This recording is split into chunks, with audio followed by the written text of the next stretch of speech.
Hello everyone, welcome back to Morgan Hasn't Seen and the Tom Cruise series. Apparently we're supposed to not be able to handle the truth today with this movie, Jeannine, and I'm not quite sure what Jack Nicholson means, because I, for one, can definitely handle the truth. I don't really know what he's talking about. You know, he seems to think that the truth will destroy everything, and what he actually means is the truth will destroy his own career, because it doesn't affect anybody else in any sort of negative way at all. It's actually, the truth is a good thing. The truth opens everybody up to corruption within the Marines and unnecessary, off the books hazing activity and punishment activity and all this sort of thing that we are fighting against in A Few Good Men on today's episode. Jeannine, what a very exciting movie this is. It's nice to be back in the world of courtroom movies as well. We love a good legal thriller on Morgan Hasn't Seen. And I mean, okay, this feels quite a bit different to the John Grisham style of legal thriller I think we've become very accustomed to on this show. Also, sometimes, on I think only actually one occasion, has starred Tom Cruise as well in The Firm. Which was nice, wasn't it? It wasn't nice. It was very, very, off the books and dodgy things going on in The Firm, as it is here, of course, in A Few Good Men, but perhaps on a little bit more of a large scale. Obviously, this is the military we're dealing with. This is the Marines we're dealing with. This is a countrywide, a nationwide institution, isn't it? It's not just one law firm in some state, Alabama, somewhere, or wherever it was. Or they're all in the same place, aren't they? John Grisham movies, and now I've forgotten where that is. Are they not all supposed to be set in the same state? Or in the usually in Atlanta? It's somewhere in the deep somewhere south. In the south. It doesn't really make any difference for today's episode because this isn't a John Grisham courtroom movie. This is an Aaron Sorkin written courtroom movie as well. So you're getting that level of intensity and very well directed as well by Rob Reiner, of course, who only reasonably recently passed away. I can't quite even remember if it was earlier this year or last year now, but certainly within the last 12 months. Which shows, Rob Reiner's got a great range. Definitely. The stuff the stuff he did direct, the stuff he was able to craft so well in so many different genres and tones, and often quite funny, but I mean, there's no humor really to A Few Good Men at all, and it's rightfully so. It's a very serious topic, but is one of those courtroom movies that, despite its perhaps serious topic, does just feel so easy to watch, doesn't it? It does just feel so entertaining. You get just thoroughly invested into what's going on, fighting this case, doing what the truth actually is. What the truth actually is, doing right by the two young Marines who come under fire for the accidental death of one of their fellow sort of trainees, privates, or whatever they are, very low-ranking people. And ultimately, it doesn't even sit you with. We talk about the truth a lot, and we talk about not being able to handle the truth, and we can talk about, what is the truth in A Few Good Men. Is it not kind of alluded to pretty early on in this movie what ultimately has happened here?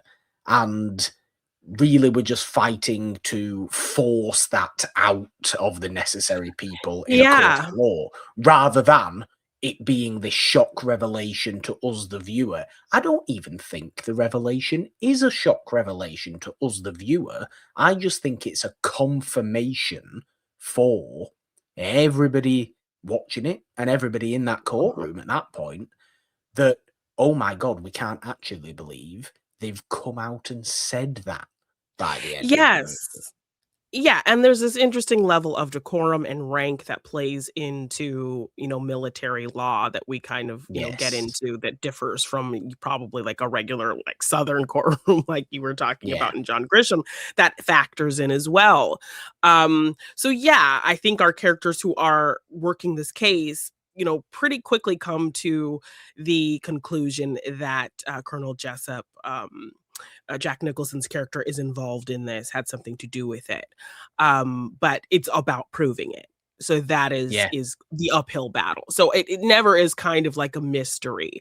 And we don't really kind of get it confirmed, but there's enough there that it's clear this person was involved in it. So I like that there's this balance of not outright telling us, but making it clear that that's probably what happened. That's what our lawyers think happened.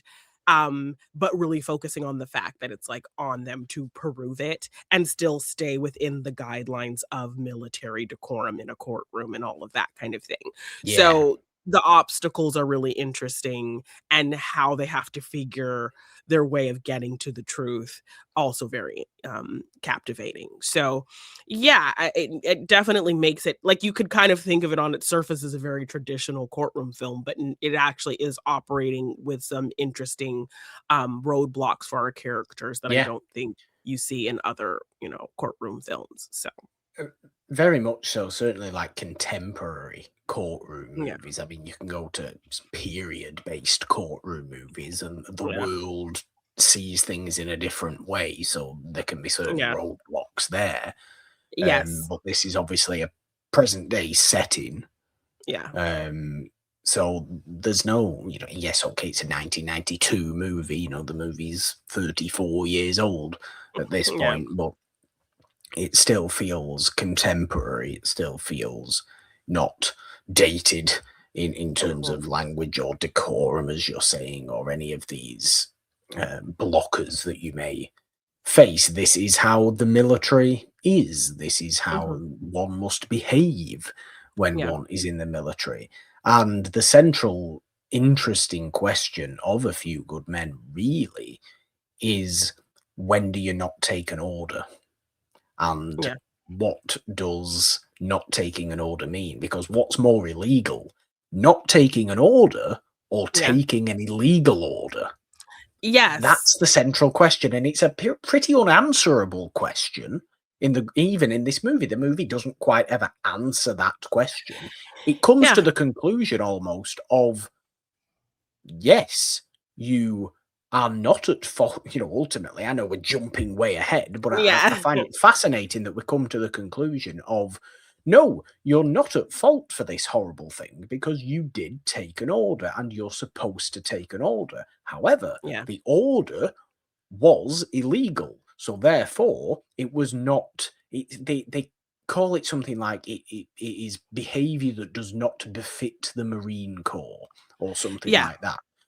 Which isn't even their fault. It's not even the defendant's fault. It's the colonel's fault. It's their superior's fault. And they get arrested. Nicholson gets himself arrested by the end of the movie. And we don't see A Few Good Men 2, The Perils of Colonel Jessup, which I'd like to see, because I'd like to see more of Jack Nicholson's Nathan Jessup, to be honest. I think he's an absolutely terrifying beast of a man. And considering, it's a rather famous movie, not only for its line, but, its very, very famous line that Nicholson does, volcanically explode out of his mouth. But I envision Jack Nicholson to be in this movie much more than he is. And I think it's a testament to, obviously, how great an actor Jack Nicholson kind of always has been, that he's able to scene steal in this manner, as he does in this movie, for not that long screen time at all. Yes. And he just overwhelms the place when he is Yeah. on the screen. People Yeah. are either, I mean, okay, they're not supposed to be terrified of him. We're supposed to be siding with Tom and Demi Moore and Kevin Pollak and the defendants. Okay, but there's still a certain level of just be wary around this guy, because this guy Yeah. could just explode on you. And it's Jack Nicholson. We know Jack Nicholson is more than capable of going into some sort of psychotic Yes, explosion. explosive state. Yeah, yeah. And it's fascinating to watch. I can't remember the last time I watched a Jack Nicholson movie, to be honest, which is a wild thing to say. It was probably on this show. It was probably something like Wolf or something, Yeah, which I feel like was the last time I watched a Jack Nicholson movie, which is wild. I know. I think I wanna say I did a rewatch of Batman, because it was the I haven't watched anniversary, Batman in so years. it recently celebrated an anniversary, so I just watched it for that, like, last month, so, but yeah, I can't think of, like, prior to that, us talking about him. I don't know if we've done a ton of movies on the channel. I know we did Postman Always Rings Twice, But Wolf, yes, yeah. but I think even Postman It was a Always while Rings ago. Twice though was a, Was and I think it was a on the deja main vu on the show. main show. Yes, yeah, yeah. So, So yeah, you are absolutely right. And okay, this is a Tom Cruise series, and it's nice to see Tom in this movie, to be honest, not necessarily play cocky, flashy, arrogant, kind of I annoying mean, guy that needs to he be humbled. But he's playing, I suppose he's playing arrogant, but he's playing kind of competently arrogant. It almost yes. comes with reason, and he's a much more likable figure, I think, in this movie than he has been Yeah. in the previous Like, three. he has this air of arrogance and kind of, bravado, but it's because he knows what he's doing, and I love that he plays into this, like, he comes off very aloof, like maybe he doesn't care, or he has better things on his mind, like he's playing softball while another lawyer is kind of trying to talk to Yeah, him about this case, and it seems like he's uninterested, but then he spouts out his whole plan, like what he will counter with if this lawyer goes a different route with what they agreed on, and knows his stuff. So he can like play softball while also kind of operating on this case because he knows his stuff yeah, so well. He also is dealing with this like pressure of his father before him, who was this very well-known, beloved, fair, firm kind of lawyer. So that's kind of on his back as well. So there's some interesting layers that you can easily sympathize with him, but he can still have fun playing into this cocky, little bit of an arrogant, aloof, like yeah, youthful kind of immaturity. That still works because he's so good at what he does. And then that is kind of a fun, bristling juxtaposition to Demi Moore's character, who is very kind of rigid and yeah, competent and very measured and studied, but also kind of not, has weaknesses. And has yeah, very clear strengths, and so he can perfectly fill the weaknesses that she has, and she can kind of bring her strengths to him as well. So they end up kind of learning from each other in an interesting way because their characters, I think, are really well laid out for us. They yeah, they are well fleshed out. We know who they are, and we know how their personalities are going to clash or connect at any given time. So yeah, they do a really good job with these characters, and I think Tom Cruise is playing what we've talked about him doing in this series, but in an avenue that really makes him likable and kind of justifies why he is that way. So yeah, yeah, a different kind of form of what we've been kind of seeing from him, which yeah. also I think speaks to an interesting range because it could feel very sameish, but it does feel different somehow. No, yeah. This series it's showing me that, despite maybe on the surface him playing a lot of very similar types of people throughout his career, he's always able to bring something distinctly different to each role when he wants to fully envelop himself into a role, when he wants to Yeah. fully act Act and A Few Good Men's another great example of him doing that, of him giving a really great performance Mhm. as this highly pressurized young lawyer, but somebody that also has an awful lot of faith in himself. Yeah. It's a great balance of knowing he's good enough to take this case, knowing he's good enough to win this case, but feeling underneath all that so much pressure that never shows in the courtroom, but Yeah. always shows outside, always shows at night, always shows when he's kind of on his own and with time to think. So he doesn't allow himself time to think. He goes and plays softball instead of just sitting there and studying and thinking, because that Yeah. can clear his mind. That can be Yeah. something for him to do while also thinking about the case, while also thinking about other work he has to do. Yeah. And it's a really, really interesting character in that point. I feel like it is, as you say, a great balance between him and Demi Moore, and that build of relationship is so great. I really like that it doesn't go the overly romantic route as well. Yeah. Yeah. We lean into a bit of a flirtation. We lean into a bit of, liking each other, but we don't, pull focus from our story for that. Which I feel like in the 90s that could have been a studio Oh, very note typical. or a yes, Would a have very been very typical typical. possibility, and kind of clouded their dynamic when going into something very serious. So I like that we have the tease of them maybe asking each other on a date and kind of, flirty line delivery, but it's just kind of an added kind of fun, snappy element to show that there is a closeness growing between them and nothing more than that. So, Yeah, and you could just like, think about it in the back of your mind in the future that maybe post this, that there could be sure. something, but we don't need it right now. We were very focused on what we're doing Yeah. and leave it there. So yeah, I And like that it doesn't take that route. this definitely isn't us saying we don't want a good bit of romance in our movies. Yeah. We like a Yeah. good bit of Yes. romance in our movies as much as we 100%. can have it. Yeah. Bring on the Michael Douglas movies, for Yeah. example. But Yeah. again, Yeah. we don't need to Right. do another Michael Douglas series. We I know. maybe do need to do another Michael Douglas Yeah. movie series. Yeah. There's probably enough. But it's not necessarily that. Also, I suppose my mind goes to, well, it isn't just the two of them, because Kevin Pollak is also there, and we wouldn't want Kevin Pollak to just walk in on Tom and Demi doing Yeah. something unspeakable. Wow, Yes. I'm trying to work here, guys. What are you doing? What's Exactly. going on? We're supposed to Yes, be and I doing this. I'm taking things very seriously, but I'm also playing Kevin Pollak, so I'm a little bit neurotic. I'm a little bit, nasally, and I'm a little bit kind of. nasally. I'm just the sidekick character Well, I who mean, puts he a bit has of some barb in there. But I like Kevin Pollak. He's always great.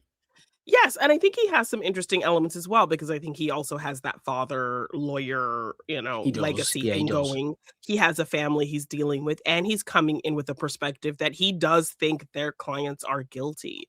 So, That is which is true. Yeah, that's a yes, good so point. that forms a different dynamic in terms of how he's defending them, what he's looking at. There it forms this kind of prickly bias between him and Tom Cruise, who are friends. So yeah, I think he brings an interesting third party element to this working team of how to handle this situation. Because Demi Moore's character is very much on the side of these men. Kevin Oh yeah, Pollak is very much, believing that they're guilty, that they bullied a kid, that they, are just mean and couldn't distinguish between these, an unlawful order and their sense of duty. And so he doesn't have any respect for them, but he still has to find a way to defend them. And then Tom Cruise is kind of just in the middle trying to figure it all out. So he yeah, does bring a nice kind of triangle perspective to this threesome of like, how do we best figure this out? So yeah. yeah, yeah, I suppose before we get into the details of the case and the prosecution as well, yeah, that also features noticeable faces and Oh, actors, and yeah. It's a you pretty know, stacked cast here. it is a stacked cast. It's a good ensemble we have here in a Yeah. few good men. It's more than Yeah. just a few good men. It's Yeah. quite a lot of good Yeah. men, and then Demi Moore, because Yeah. it is also quite a man-heavy movie. It must say as well. Yes. I think we must say Yeah. that Yeah. Demi's doing a lot of heavy lifting, I think, as far as the women in Oh, a few good yes. men go. Yes. There's Yeah. not really anybody else to speak of as No. such, is there? No. The odd, very tertiary character, but that's a bit of a shame. You know, very, very hyper militarized. Oh, aren't we in the military? Aren't we all Marines? Aren't we all good masculine men? Let's all be a bit homoerotic in the showers together. We don't know what Marines get up. I don't say that to a Marine's face. I'm sorry, the Marines. Yeah, I'm but I mean, sorry. they even kind of, allude to the Marines being a little extreme in how they, They in their kind do, of and I think belief they are. structure. Because Yes, that's a so good point, that actually. Tom yeah. Cruise isn't actually a Marine, is he? Tom Cruise belongs to the Navy, I Navy, think, yes. in the Yeah, movie. yeah, So it might be yeah. military court, but we're not. It's not Marine court. You Yeah, know, so when he it's does go to Guantanamo Bay to visit Colonel Jessup and to kind of yes. talk about what happened there, he does get this warning that, like, Marines are, like, extreme, Marines so just are extreme. Marines are crazy. Yeah, yeah, so Um, just I be don't think I've warned, ever and met a Marine. yeah, yes. I don't think so. So yeah, so I don't know how deep the kind of, rivalry of different branches kind of goes, and, like, I'm sure there's a bit of a razzing kind of, like, branch dynamic that happens within the military, but, yeah, this film kind of goes into expressing an extremeness coming from them, um, so just kind of look out for that, and then ultimately that kind of is Yeah. revealed through the things that happen, and the lengths that they go to, like, cover things up and do what they ended up doing. You would Um, imagine so. You would imagine there's definitely rivalry going on here. I don't know how that differentiates between, Britain and America. yeah, And now yeah, that I say it, I don't even know if, I mean, Britain must have Marines, Royal Marines. That sounds familiar. Royal Marines must like a be a thing. thing. Britain must have Marines. Yeah. And Marines isn't just an American thing. I'm not losing my mind. I'm not that incompetent when it comes to knowing You're things about you're this little yes, you're thing. Am I really? yeah, I'm questioning myself, your but I military don't feel climate like I there. should be. Yeah, I don't pay a great deal of attention to it, to be Yeah, honest with you. I mean, this is a pitfall of mine, I suppose. It's worth knowing more about. yeah. But let's going back to what I was saying before. I lost my point then for a little bit, but because I was going to say before we get into all the details of the case itself and all the Mhm. people on the prosecution, I do want to ask you the question. I suppose overarchingly, is A Few Good Men something that absolutely had to go in this series for you? Was it even if just for name value of movie, is it something that you really do like? Is it something that you have always been fond of? Is it one of these situations that we tend to find on Morgan Hasn't Seen that are favorites of yours, the Jeannine movies, and it's like you build a whole series around a Around. movie Um, sometimes? I wouldn't call this a Jeannine movie. It's not one that I Okay. revisit a ton or, grew up watching or anything like that. This was one, like you, very aware of that big line and moment in the Yes. film that I would end up kind of watching years later after it came out. I do like how it comes at the end, at the climax as well, because Yes. sometimes these famous quotes and famous scenes in Just certain come in movies the come at middle somewhere and you're just like, "What?" yeah, they do. They come at a time you just don't expect them to Yeah, come in the movie sometimes, whether it's at the yeah, very beginning or, yeah. well, at any given time contextually within a movie, but it comes right as it should do in A Few Yes, Good exactly. Yeah, so I watched this maybe in the last 10, 15 years, Men. so Okay. not like in the '90s when it came out.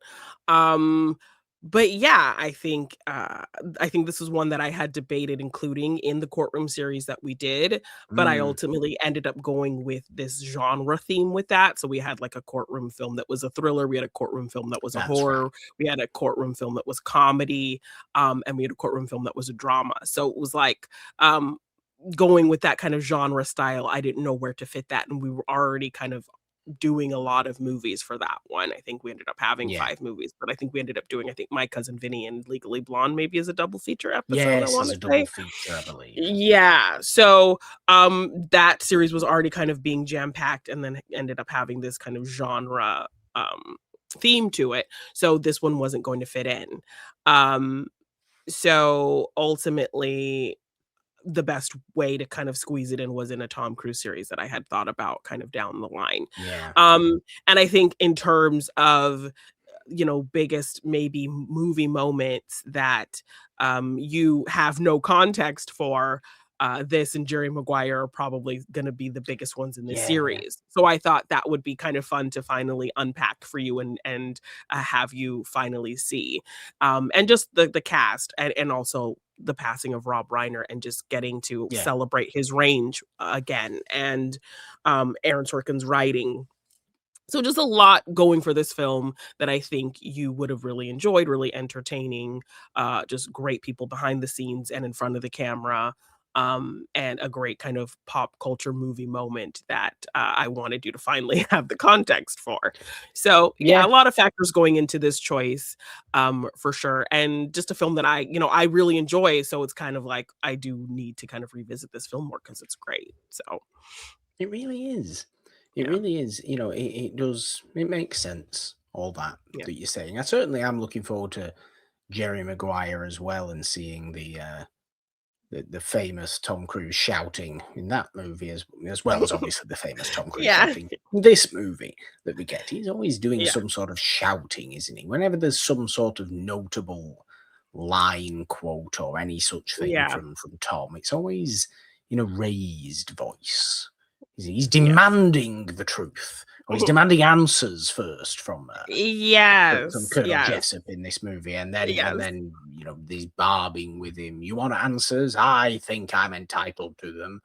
You want answers? I want the truth. You can't You handle can it. Oh, handle it's the so truth. good. Yes, It's such a yes, so, good. like, I watched when that movement came up, I, like, literally, like, recorded it, and I'm like, "These are the joys of my life, getting to let you get the content, like, making you watch these movies and getting to know that you're finally gonna get context for these big movie moments." Like, I Yeah, it's absolutely obviously love a scene I've that. seen time and time again, or Yeah, but an you have no idea what exchange. the yes, but you have no idea what the story is, um, Yeah, or anything like that. So, I'm curious to see kind of how you feel about the scene, knowing, the story behind it and the context within it, and, the film really beautifully building to that moment and what comes out of yes, it, and that kind of being a built up moment in also because I think right before they go out there, um, Demi Moore, Joanne Galloway, her character's name, tells him that if you can't get this out of him, if you don't think you can get this out of them, you need to back off because you could get in serious mm, trouble if you push him that way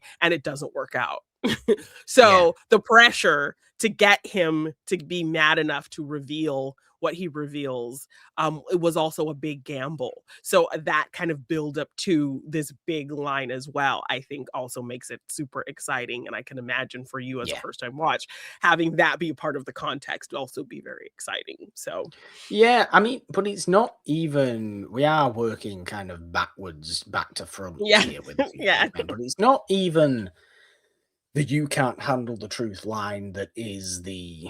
It doesn't. Well, that doesn't reveal anything, does it? In terms of the context of what you've just been yeah, saying. What I love about that particular line from Demi Moore as well, of if you can't, if you don't think you can get it out of him, don't push it. yeah, Step back because you could get yourself in trouble. And then she reiterates, if you don't believe you can get it out of him. And this yeah, plays on Tom's ego in the movie yeah, because, of course, Tom believes he can get it out of him. Of yeah, course, no matter what, he's going to believe he can get it out of him. So he's going to keep pushing. He's going to keep pushing. He's going to yeah, keep pushing. And it just works. by the end. And Jack Nicholson's second outburst of "You're goddamn right I did" just hit. That's what hits it. Yeah. Not necessarily you can't handle the truth, but that's what hits it.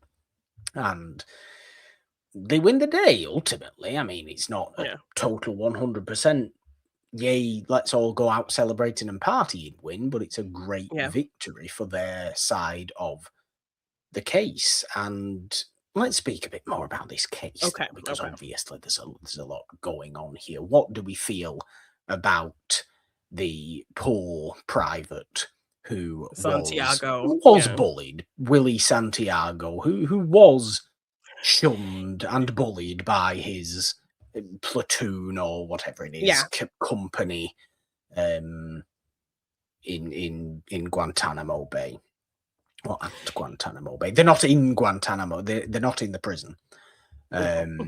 Obviously, it's a tense situation in Cuba, but he's obviously somebody that we don't get to spend real time with at all. He's a character we hear about more than we see. He's somebody. Yeah, we hear like a voiceover of a letter he wrote. Of his experience of being bullied and eating alone and struggling to keep up, and the majors really like beating down on him, pushing him down hills, having breathing issues when he runs, just can't keep up with people, and he feels like there's a level of abuse happening with him that's going beyond kind of military training, and so he wants a transfer, and he's witnessed something with one of his fellow privates, that they shot beyond enemy lines without cause, and so he's willing to provide, be a witness to that and provide evidence for that, if they will transfer him. So that's the opening setup of the film. He's a very, very sympathetic character in this movie. I think you always feel a hell of a lot of sympathy for him. There's no part of me that, I mean, occasionally the sort of prosecution in this movie, Kevin Bacon, namely. Kevin Bacon with a ridiculous militarized haircut that Kevin Bacon should never have. Kevin Bacon should always have significant amounts of hair. If Kevin Bacon does not have he does. When Kevin Bacon has significant amounts of hair, it's a good look for him. When he has a long face, hair, it doesn't work. He doesn't look good at all. It looks awful. And unfortunately, this is the sort of crew cut that you are expected to have in this profession. But sometimes Kevin Bacon will come out with things as though it was not necessarily justified, because he's playing a tight game himself, Kevin Bacon, in the movie. But sort of alluding to the fact that, well, really, Santiago should have been better at what he was doing. Really, it's kind of Santiago's fault. Why didn't Santiago run a bit harder? Why didn't why these poor men killed him because he just didn't run a bit harder? So we can question about it because he was just weak. Well, like, was there more going on there? There was definitely more going on there. There was negligence in this Marine Corps when it came to Willie Santiago, and clearly they just didn't like him, and that's not a way to treat anybody that has signed up to be an active service person. Yes, and there should be this inherent kind of brotherhood that comes out of this. These are people that are supposed to have your back and support you, and if you get into a deep, actual kind of combat situation, trenches kind of situation, you want to know that you can trust every man, by your side. So that's not going to happen. Exclusionary bullying kind of culture is not great for the operation as a whole. Michael De Lorenzo plays Santiago, and we don't get a ton of him, but they in this kind of opening monologue of seeing his struggles and kind of hearing this narration of a letter that he's written, and him just really lamenting his circumstances. You do get that air of sympathy that I think you need from this situation that ultimately plays through how the perpetrators feel at the end when they get their sentence. and it doesn't quite go perfectly, there's a really interesting understanding of what they made this man feel, that just kind of bookends the movie really well, I think, now that I kind of think about it. Like, we see the struggle of this man. These men ultimately still have to pay a price for what they did, and them kind of coming to an understanding about why, they deserved that punishment that they ultimately do get, despite it going as good as it can go, but still it doesn't work out perfectly for them, and they come to an understanding, and it connects to what we opened this movie with in a kind of really interesting way. So but that's purely because the illegality within this movie is far bigger than the defendants. It's a far bigger issue. It's a far more widespread. It's a cultural. It's embedded into the culture of these Marines. This whole Code Red culture, where we talk about and we learn through certain early witnesses within this case that Code Red is a off the books form of hazing and punishment. Yes, and on the record, they like to say and have to say that, like, they, denounce it, that they don't agree with it, that they discourage it.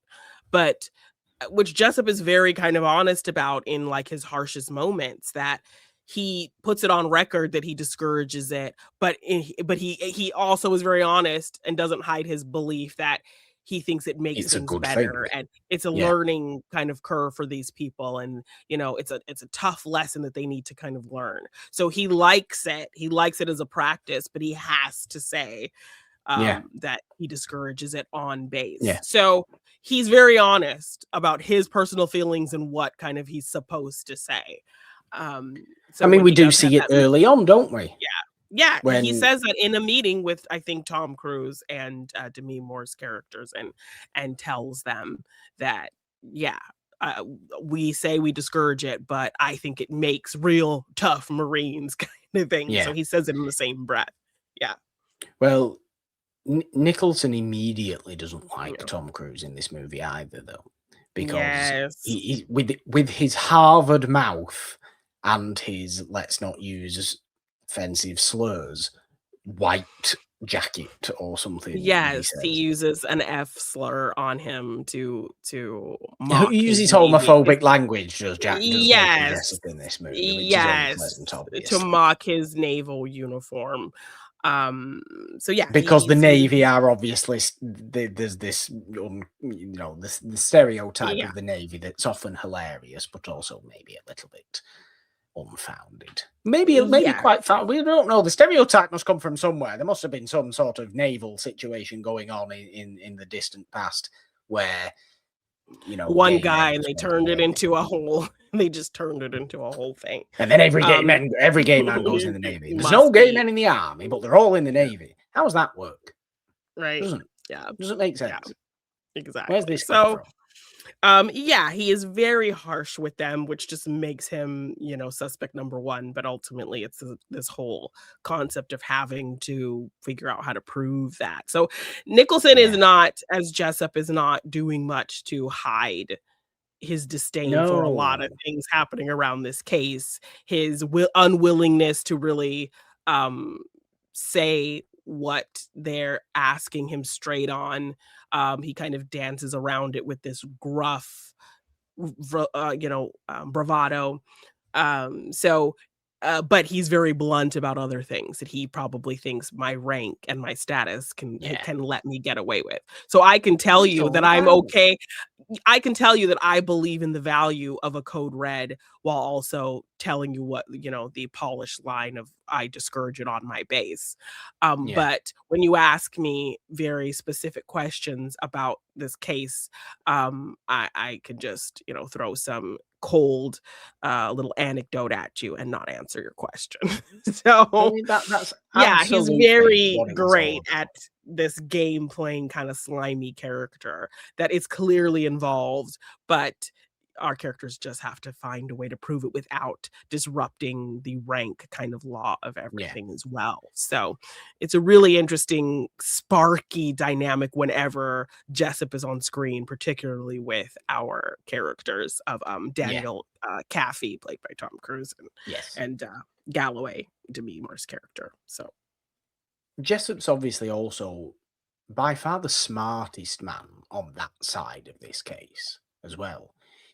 The only thing that pulls him down by the end is his temper, is his yeah, volcanacity. You know, yes, he is a very smart man. He's much smarter than the people we see him directly give orders to in this movie, namely yeah, Kiefer Sutherland, who is an impeccably stupid man, I think, in yes, this movie. Lieutenant I mean, Kendrick. Yeah, you can talk about certain stereotypes as well, and I'm not trying to be cruel here. I am, yeah, but this is exactly the kind of person as to why I don't think, some people, certain groups of people don't really have little respect for certain areas of the military because they seem to employ people like Kendrick in this yeah. movie, who I have two books on my bedside table. One is the Bible and one is the guidebook of being a great Marine. And it's all like, oh my God, have a personality, please, Kiefer Sutherland. Like, what's going on Yes. here? Why do you look like that? Why do you have that stupid haircut as well? It's even worse than Kevin Bacon's. Why are you? I mean, doing a great job of it, but he isn't Yes. half playing into that painful, horrible stereotype of just a Of a very simple-minded locked military mindset. man. Yes, a locked mindset of, God and country and nothing else. I can't think for myself. I'm a robot. He I'm going very to much devote can't think for himself. Yes. Yes, devote all of my thought process to my superiors. N Uh, like, no order is an unlawful order if it's coming from my superior Lord and Savior, yeah, the Lord, and my second Lord and Savior, Colonel Jessup. That's Colonel kind of Jessup. like I mean, I where wouldn't he's want locked I in. wouldn't want Yeah. Colonel Jessup to be God. Let's just say Yeah, that. no. God is a loving God. God, the Christian God. God Merciful is and a forgiving just and God. God is a yeah. forgiving God. Colonel Jessup is a horrible, evil man. Yes, yeah. But you're He's treating them terrible. the same here, Kiefer Sutherland. Yeah. So Um, what's going on? I did yeah, so I did have a question for you. Do you Yes. think and it just came out about after kind of talking about that scene of Jessup, having that interaction, that lunch with, Galway and Kaffee. Yes. Um, do you think that is where he clocked that his temper could be the in to winning this case by the end? I do. I do, yes, because as soon as he didn't he made it obvious that he didn't like Kathy, Yeah. then Tom knows he's got him. Okay. He knows he's just gonna have to play a bit of a long game, but he knows if he calls Jessup to the stand, which obviously he eventually does, Eggs 'em after going on. through your traditional rigmarole of getting all the little sciencey witnesses and all the little, Yeah, character witnesses and the people who can yeah, attest to the exactness of guidebooks and what code reds mean and yeah. everything like this. You always have to build up courtroom movies with all these little witnesses to begin with, don't they? And then they get a little bit more Yeah, serious, and then maybe the defendants themselves go on the stand, which obviously we do see, and then there's yeah. the whole big, actually, we're going to call the actual perpetrator onto the stand The now person and we, think is the perpetrator, yes, yes, and make them yeah, make them confess ultimately, which is exactly the right sort of story build-up you need for this movie, and exactly what happens. But yeah, he can't just do that. He can't do because ultimately we know courtroom movies, legal thrillers, we know they're exaggerated, but the yeah, practice of law is factual here. yeah, It's more about creating a narrative to get any jury that's served, or a judge or a magistrate or whoever it may be, to get yeah, them to go in favor of your side of the case through crafting a narrative. Nobody, they always go on about, let's just stick to the facts here. Let's talk about the facts. These are the facts of the case. One man is dead, and these two men killed him. This is what Kevin Bacon says, I think, early on. This is what I will prove. Yeah. Yes, I will prove that they did this. It was premeditated. The facts of the case are these two men did kill this man. These are the facts. Nobody's actually bothered about the facts, though, are they, Kevin Bacon? Because really everybody just wants a good story in a courtroom. Yeah. And this is why courtroom movies work so well. Because they just exaggerate all that. If you go and watch a courtroom, if you watch a court proceeding, you go in the public gallery of a court proceeding, it will just be a poor man's legal thriller. It's never quite going to be as exciting as an Aaron Sorkin or John Grisham penned so the snappy dialogue and really complex character relationships, because Ross, Kevin Bacon's character, is good friends with Kaffee, Tom Cruise's character. Very good friends with Tom Cruise. Friends having to kind of be on opposite sides of things and be really confrontational with each other in the courtroom. Which they very much are. It's a real argumentative debate in that courtroom. Yes. Yeah. And there's little respect shown in the courtroom for one another, but outside they'll go in for a drink and talk about the case with each other.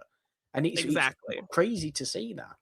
Yes. So you're not getting like these kinds of, complex dynamics and things in your, average courtroom kind of situation. So, but the fundamentals will still be there. The basis will still be there. So 100%. I think we have to realize that. And obviously, Kaffee being a very intelligent lawyer. But there's also a courtroom lawyer. Yeah, so there's also, that's what I was just about to say, that like he doesn't have that courtroom experience. So that being a little bit of an uphill battle to humble him a bit also.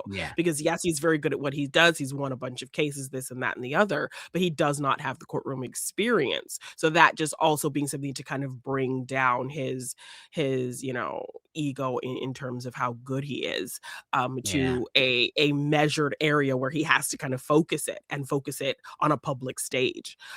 So having the support of Kevin Pollak and Demi Moore's characters, I think, also makes things really interesting and intense. So it really does. It's a fascinating narrative, but it absolutely had to be done that way.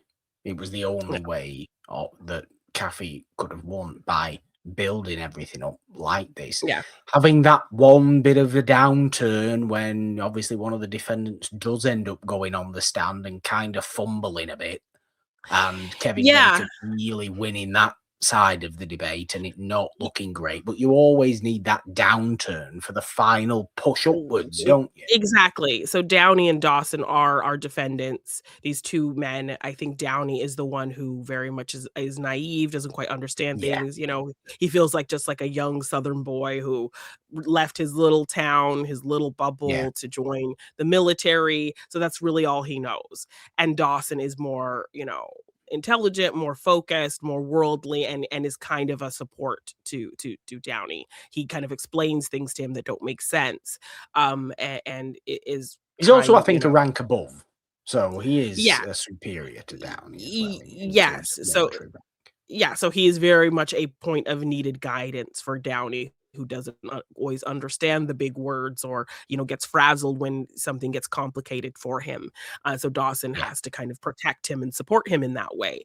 So when they do get Downey on the stand and they try to explain to him like the time he got to his room to the time that the order was given, because the whole point is that Kendrick, they're stating that Kendrick, Kevin, or Kiefer Sutherland's character, gave them this order to do the code red.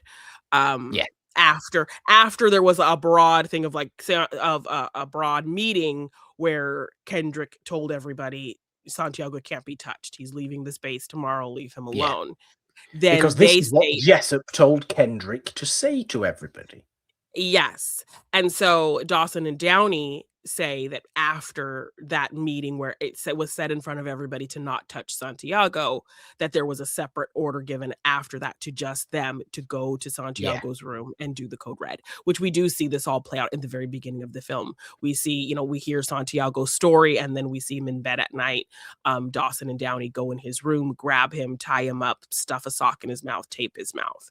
And then later that we hear that he's died of some type of poisoning that was on the cloth, and Yeah. the two men maintain that they never put any poison on the cloth. So that is what they're fighting, that they murdered this guy because of this. And I think Galloway is the one who suspects that it could be a code red situation. She's the one who kind of brings this to light and wants to fight this case under that basis.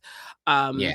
And the two defendants, they don't know anything about any poison. They didn't think that they were going to kill him. So that wasn't Yeah. like part of the order. That wasn't part of what they thought they were doing. They just thought it I mean, was the poison side of going to things, be fine. Yes. So the that becomes a poison big side of debate things of seems where the to poison came from. That's kind of the big shift in terms of a dispute between our defendant's story of what they know to be true and what is Yeah. really kind of going on behind the scenes of this whole thing and why it happened. In the grand picture side of things, though, the poison also almost becomes irrelevant, like as poison, because really we develop the case not to asking whether Dawson and Downey intentionally killed Santiago. We Yeah. grow to a much bigger question of are the Marines corrupt? That's Yeah. what we're actually fighting by the end of the case. Yeah. Poison no longer matters by the Yeah. end of the case. By the time Jessup comes on the stand, poison no longer matters. Nobody's bothered about poison. Yeah. And Nobody's bothered it's about an exactly avenue. how Santiago died. Yes, and it was an avenue that they tried to explore to use, and when, that fell apart, they had to kind of course Yeah, correct and go into just like, we have to get Jessup to break, is kind of the yeah. biggest thing. So, yeah, it's an avenue that they, hits a dead end anyway, so they have to kind of find another way in, that doesn't, deal with the poison, so Yeah, there's another fascinating layer to the Marine corruption, though, isn't there? And that comes in the form of JT Walsh in the movie, yes, who yes. acts as Markinson. whistleblower almost, Yes, and and he is. acts also not just as whistleblower. He's not quite able to become proper whistleblower because he is assassinated. It's never quite confirmed, but he's Well, pretty much no, confirmed that he he supposedly hangs himself. I don't buy it, to be honest with you. We oh, don't see it really? happen. We don't see it happen. I genuinely don't buy it. I believe that is an Yeah, assassination. I don't yeah. believe that is. I believe That it's a he silencing. that his guilt didn't do that, it was them trying to cover Is it? things up No, because they knew he 100%. was going He to. was Yeah, all into whistleblow. He was all for it, yeah. and he just happens to, yes, okay, he's a little bit nervous. Of course, he's going to be nervous. He's a career Yeah, and Marine we hear that yes, and defected essentially. So of course he's going to be nervous and feel a little bit guilty.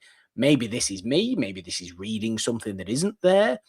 I saw it pretty clearly as Jessup's had him killed. okay. And I think there are the two ways you could read it, that, like, he did, in fact, that letter that we hear him read is true, that he felt Yeah, like he failed the Santiago family for allowing this to happen. Because he was in the room when Kendrick and Jessup he were was. discussing what to do about Santiago, that he put Santiago under Kendrick's care to, like, you need to get him in shape, you need to get his numbers up, or I will hold you personally responsible.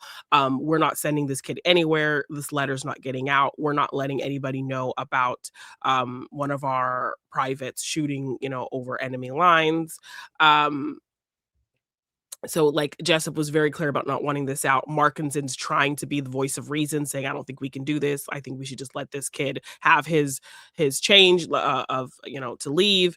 Yeah, But they don't want to listen to Markinson, and he's also this kind of non-existent person. He's done so many things that his kind of reputation has kept it keeps him kind of like almost like a secret agent. Like nobody knows his true Yeah, identity and nobody knows how deep his involvement is because he knows so much. It has been involved in so much kind of yeah. undercover things. So he is See, kind this of a this is ghost. what I mean. Yeah. This is exactly where my mind is at, because I don't feel like, as you say, in that early meeting that they have, Markinson is completely the voice of reason, and he is overlooked. He is Yeah. pushed to the side. He's gone, we're not going to listen to you. Me and Kiefer are going to have a nice little Yeah. bombastic discussion about murder and Yeah. how we love order and giving people orders and taking them as well. Yes, and And this pipsqueak is not a Markinson's good too Marine intelligent for anyway. Yeah. that. No. So, Markinson's more intelligent than that. JT Walsh is more intelligent than that. So he's there going, yes, I've been perturbed too many times now by Jessup. So I'm going to defect. I'm going to become whistleblower, which I believe he yeah. intends to do. Obviously, we see Yeah. him Mhm. intend to do that. But I don't believe the guilt gets to him. I just And I believe, mean, we do because it's see all him about though. this situation as well. It's all about, you must remember, it's all Mhm. about this situation of, oh, Markinson's gone missing. Oh, Oh, where's yes. Mhm. Markinson? Oh, he's Where has gone he yeah, missing. Oh, we have to yeah, find him.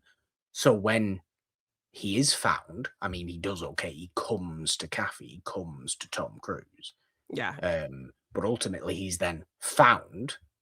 Word of this could have got out. Jessup's got sources. And as soon as that has happened, why has he gone missing? Can we take that risk? No, we can't take that risk. yeah. Somebody go. Take him And out. that's Yeah. exactly what's, I don't know, that's what's Yeah, happened. I mean, but we do see him show that remorse when he does, approach Kathy, that he feels bad about kind of the amount of things he's done. So I mean, I think they play it so like those avenues could either could go both ways because we do see him, Yeah. express that level of remorse for his involvement in some of these things over the years, even to Tom Cruise. So, yeah, I definitely think I kind of like that they don't really outright kind of confirm, and you could read it either way. Um, and either way, if it's the way that he did ultimately, end his life because of the guilt he's felt about all the terrible things he did, that plays into what our defendants learn at the end, and plays to the really Yeah. sorrowful story we heard from Santiago at the beginning. Um, Both and if sides show yeah, more levels of terrible behavior by Jessup's yeah, Marines. exactly. So it builds to the same point. It's just Yeah. whichever, as we say, whichever avenue you want to go down. Yes. So I think that that works as well in terms of um and it also adds to now that he's taken out, we have to course correct yet again. So another kind of really interesting roadblock for our characters to have to work through to Yeah. get to this final big blow up situation. Oh, and it's so good, Um though, isn't it? It's so good. I mean, yes. even when Jessup thunders into the courtroom, almost just nonchalantly, like, I don't need to be here. What am I doing here? This is needless. This is pointless. This has nothing to do with me. Yeah. I'm much more higher than this. There's something that happened far below me. With that, give people were giving orders that were far below me. I'm sat up here not knowing Yeah, this is anything below of my what's pay going on here. grade. Yes, and even the night before this, we saw Kathy have this big breakdown because it was Downey Oh on the yes, stand, and that's what they fumble Downey, they make him mess up yeah, the timeline of what happened. He admits that Kendrick didn't give him the order, but, Dawson gave it to him through Kendrick, and yeah, so it muddles up their whole case, messes things up. They find out the Markinson is dead. So Kathy is drunk and drinking. I think he also had a meeting with, I think a couple days before that with Ross, Kevin Bacon, who tells him yeah, like, dude, you don't have a leg to stand on in this case. yeah. I'm just giving You're you a gonna heads up lose kind of this. thing. Exactly. So Kathy is very much in this down state. He decides to get drunk. He's berating, throwing things off tables, berating Galloway and Weinberg, Kevin Pollak's character, and is kind of completely defeated about it. And so then we do see him have that really great conversation with Weinberg about what their fathers would do, and Weinberg telling him that doesn't matter at this point. It's what would you do? It's not like Kevin And Pollak's character to have a incredibly stereotypical Jewish name either, is it? Weinberg, yeah, Not like Sam not like Weinberg, yeah. every Kevin Pollak character you've ever come across is exactly this same kind of thing. Yes, yeah. Yeah, so a difficult night for Kaffee to have Very to kind of difficult. to have to kind of figure things out. He comes to this conclusion of like, we might have something here to figure out, apologizes for yelling at Galloway, comes to her in the rain. Yes. And any other movie would probably have a romantic kiss and use this 100%. rain for some romantic bullshit. I like that this movie again doesn't do that. We're not concerned with that, No, even that, it's fascinating. I love it how that it's like a little slow car chase. Demi Moore's walking down the road in the rain in a huff, rightfully so, because Tom Caffey's been terrible to her and shouted Yeah, and he's said like, all "What's these the horrible point? We're gonna things. lose. We don't have, any Yeah, evidence. Our defendant ruined everything. This was not a good day." yeah. And she's still like, "I'll put some coffee on. We'll figure it out." No, he Oh knocks all yeah. the papers off, wasting time. Like, how are we don't have any evidence. You said, Jessup did this and this, and Kendrick did this and this. Well, that's great, but how do you prove it? And so, yeah, he totally And, berates her. She just leaves, and now this like following her slowly into the car in the rain. yes, as Yeah. we would say, he throws all of his toys out of the pram at that point, Yeah, and okay. he as in behaves like a toddler Yeah. and starts going, "Wow, lost. Blah, no, Yeah. I'm not. Nah, yeah, everything's Yeah. gone terrible." Yeah. But yeah, Yep. no, he goes and slowly apologizes. "Come on, I'm sorry. I didn't mean it. It's okay. Yeah. Everything's fine. I'm sorry. Yeah. I'm gonna put Jessup on the stand. Not like we can do it. I love you, Demi Moore.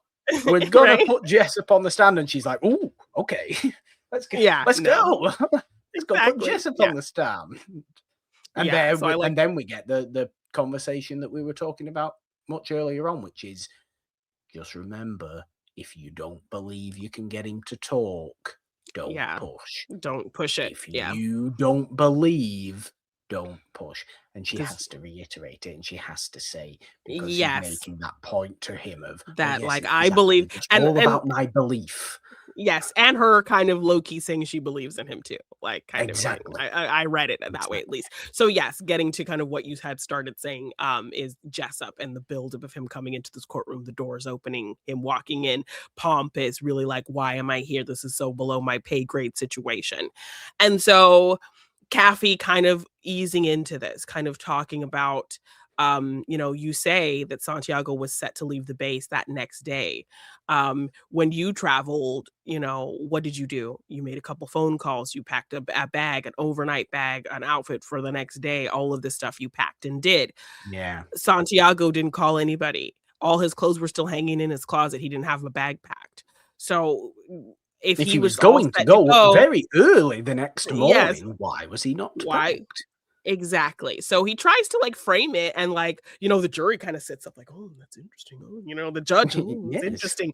But then Jessup, being a dick, kind of finds a way to refute that point and minimize it and make it feel like you're asking me about, my underwear that I packed. Like, this is ridiculous. Yeah. Like, a phone bill is your, whole case to save your clients. Please tell me you didn't waste my time with a phone bill kind of thing. So he Yeah. totally finds a way to just belittle this point that like we're like, okay, he's going somewhere, he's Yeah. cooking. And then I mean, Jessup immediately finds a way to make it feel stupid and yeah. small. And I'm just like, how did he do that? How did he like ruin this thing that like everyone was like, okay, yeah, let him cook. And then like, yeah, Jessup finds a way to just And make it sound ridiculous. So you think, oh again, no, we're in trouble. Nicholson's no, you Yeah. do, but Nicholson's performance again of just Yeah.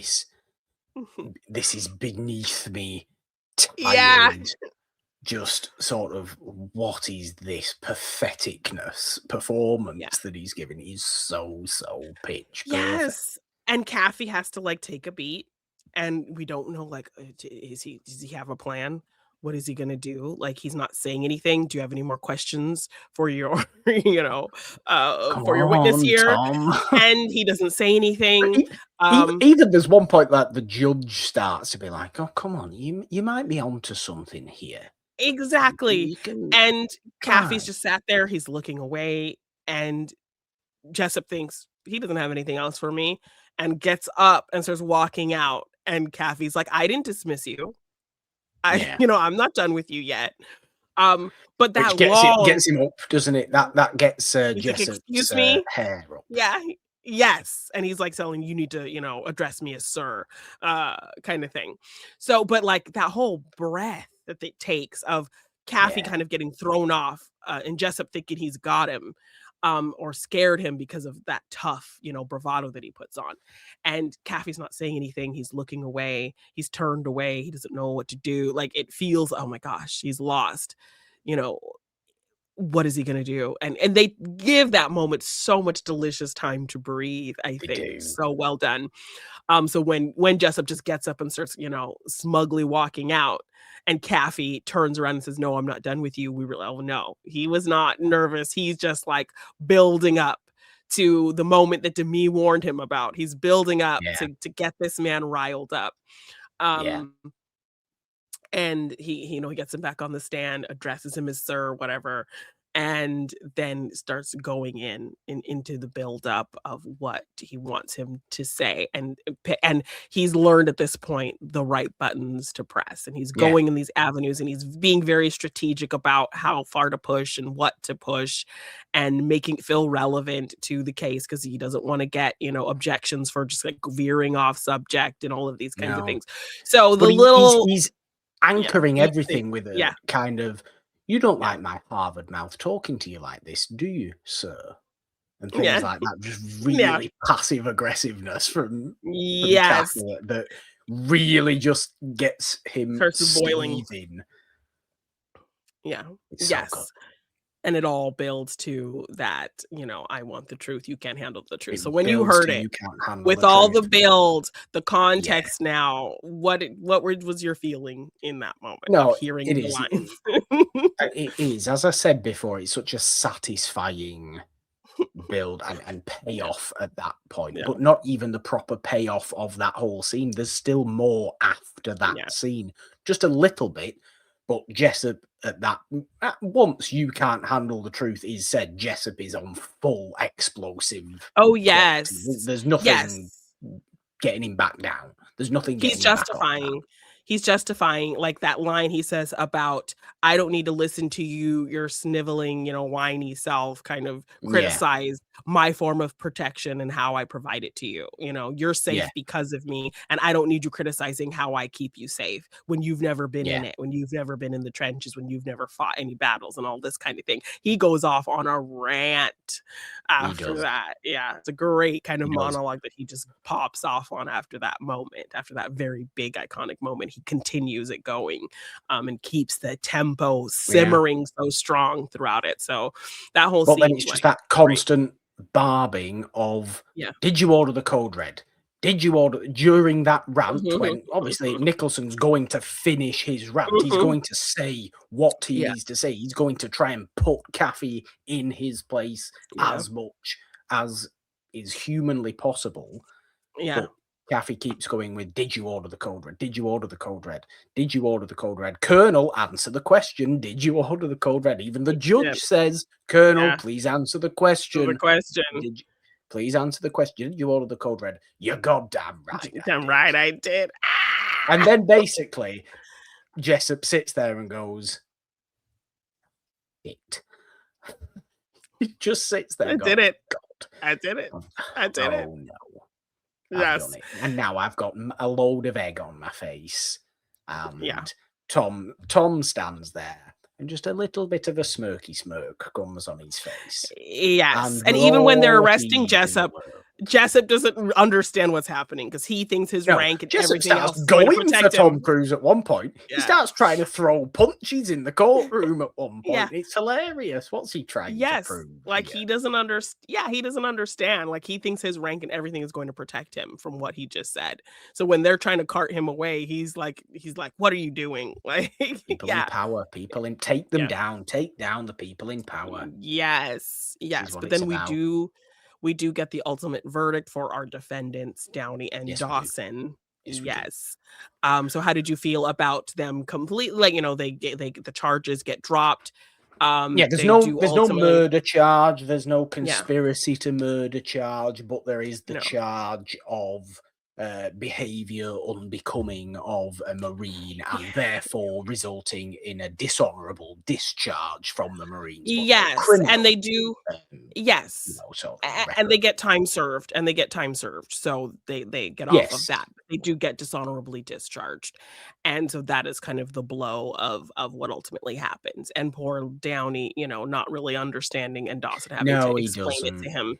Yeah, um, and Dawson really being honest with himself. He was like, "We deserve this. We picked on somebody who, um, needed help, who was struggling, and that was wrong of Yeah. us to do. So despite the order, like, we shouldn't have done that. We should have taken it But as an Dawson, we would unlawful have order." got Yeah. we would have got in trouble for not taking the Yeah. order. Yeah. But it was an unfounded order, so we would have had to sit through a court case anyway, Anyway, yeah, exactly. and it would have actually been all right, and it Yes, would have because been you are just allowed to normal. disobey an unlawful order. So Yeah, you would have, had to just prove that rather than murder, and somebody wouldn't have ended up dead, and you wouldn't have been bullying someone who was smaller and lesser on the quality scale of what a Marine's supposed to be and all of yeah. that kind of thing. So I The like that we hear Dawson really take in, his part in that, and really understanding that, like, yeah, we deserved that for listening to an order that bullied somebody like this. So, yeah. yeah. The egotistical, power-hungry people will prey on the naive, unfortunately, and this Yeah. is what this movie is exploring. It's what this movie Mhm. heavily condemns. It's what this movie fights Yeah. against. It's a wonderful big picture courtroom movie in Yeah, that and there's sense, and also this really I nice loved it. honoring of the military. Like, we open with that whole, kind of color Yeah, I mean, the guard. right side of uh the military, the Yes. right people within the military, the right way to Yes. be Yes. a military person, not a Yeah. yes.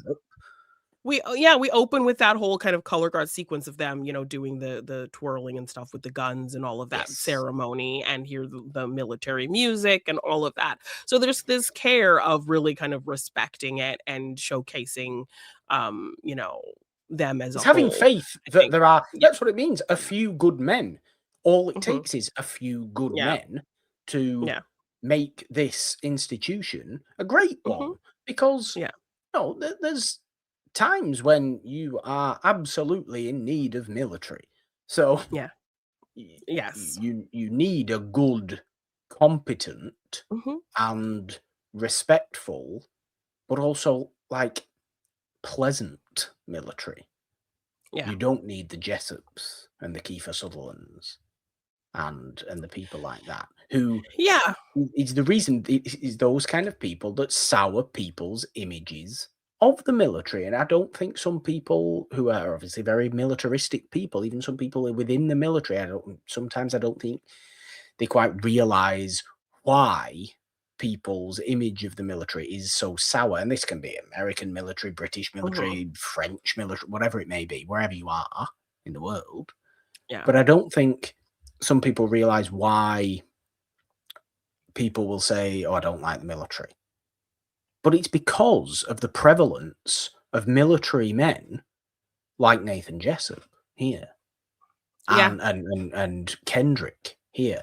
It's the presence of those men. That's what ruins it for Because that trickles all the down, rest of you and doing yeah. great Mhm. work, Mhm. you know? And that trickles down. And I also like that there's this level of showing, this respect and patriotism without, this propagandized feeling to it. Definitely, and this is what How we he need. showcases people in uniform, how he showcases the beautiful things about it. Like, we open with this, great scene, like, when we're getting the opening credits on this beautiful lawn, this base, Yeah, Demi Moore's walking through trying to figure out what she's going to say in yeah, wanting to take on this case, and we're seeing the guys twirling the guns in uniform, so there's lots of great visuals, showing a level of patriotism without feeling like these overdone, like propagandized feeling like shots of American flags and things like that definitely, movies about military tend to kind of do, you know, definitely. This is almost kind of this exactly the right. recruitment, this low key kind of Yeah, recruitment energy, yeah, that a military film could have. And this film does, pays respect more than trying to, you yeah. know, uh, shove it in your face. But this is because it was made. It was directed by an intelligent man in Rob Reiner, written by an intelligent man in Aaron Yeah, Sorkin, yeah. and has that in it that these people want. It's not abolish the military. It's not. No. That's just. It's an idiotic thing to No. say. No, it's It's like you not. said that title, A Few Good Men, yeah. Yeah, all it takes is a few good men. Men in the grand scheme of things. Demi Moore falls Yeah. into the category of men here, Yeah. I suppose. But it's a fascinating one for doing that because I just nobody would have a problem with the military if it was full of Caffeys and Yeah. Galloways Yeah. and even Rosses. Even Kevin Bacon perfectly respect. He's just happens to be Mhm. working for the government at Yeah. that point. He is, he's acting for the government. Mhm. Um, but unfortunately, it's not, is it? Which is the problem. Is the Yeah. problem. I have massive respect for service people. I really do because Mhm. I've never met a 100%. service person that wasn't a pleasant person either, Yeah. which helps, I suppose. If Mhm. I had met a service person that wasn't, then it Yeah. would sour my personal feelings on that. And in seeing what you know does happen within military circles, it can feel sour at times. It definitely can do. Yeah. But Yeah. it's something that should be respected Mhm. because it takes a certain type of person to do it and do it well. Yeah, And and the unfortunately, it takes a patriotism. certain type of person to do it and do it badly as well. And Yes. those two people are very, very different. Yes, and the level of patriotism is, well executed here, Yeah. without feeling heavy-handed, I think. Yeah. So, yeah. Yeah. Great movie. Really, Yes. really great movie. We are getting, um, it's a really good run we've been on in Tom Cruise. Yeah. I think Mhm. this has been a really good, consistent series, and I'm looking forward to obviously closing it out next week with Yeah. Jerry Maguire. Is going to be interesting as well. Funnily enough, Cuba Gooding Jr. does have a little appearance in this movie as well, doesn't he? Yes. Oh, yeah. Yeah, he's one of the witnesses that comes on the stand, a little itty bitty part. Christopher Guest also was the doctor that they talked to about the Yes, poisoning very stuff. strange. Yeah. I'm expecting Yes. it to turn into a bit farcical when Christopher Guest turns up, to be Right? honest But with he you. was It very, becomes a bit silly. serious character here. So, yeah. Yeah. Yeah, very good. Very good. Yeah. But, looking forward to Jerry Maguire, looking forward to closing out the Tom Cruise series. I don't know, this kind of movie, I like. I like a Yeah. good legal thriller, thanks to Morgan hasn't seen. Yes. Yeah. Magnolia was great. Rain Man was great. You know, are they beating a few good men in the ranking by the end of next week? Or does Jerry Ooh. Maguire come out of nowhere and just go, I'm the best? Who knows? Yeah. Might do. Jerry Maguire himself as a person might want to say that, if I'm led to believe Oh, yeah. This who is Jerry Maguire the is. ultimate epiphany movie, like the ultimate, The ultimate epiphany movie. change of Mhm. aha moment movie, as Yes. Oprah would call it. Yeah. Oh, I see. Okay. Yeah. Well, That will do it then for this week's episode of Morgan Hasn't Seen. Obviously, it's not the only show we have on this podcast feed. The main show, It's a Wonderful Podcast itself, is there every Friday celebrating old movies. Currently in a Doomsday Movies series over there for July. That's very exciting. It's very intense as well, though, isn't it? There's a lot of darkness going on there in the Doomsday Movies series.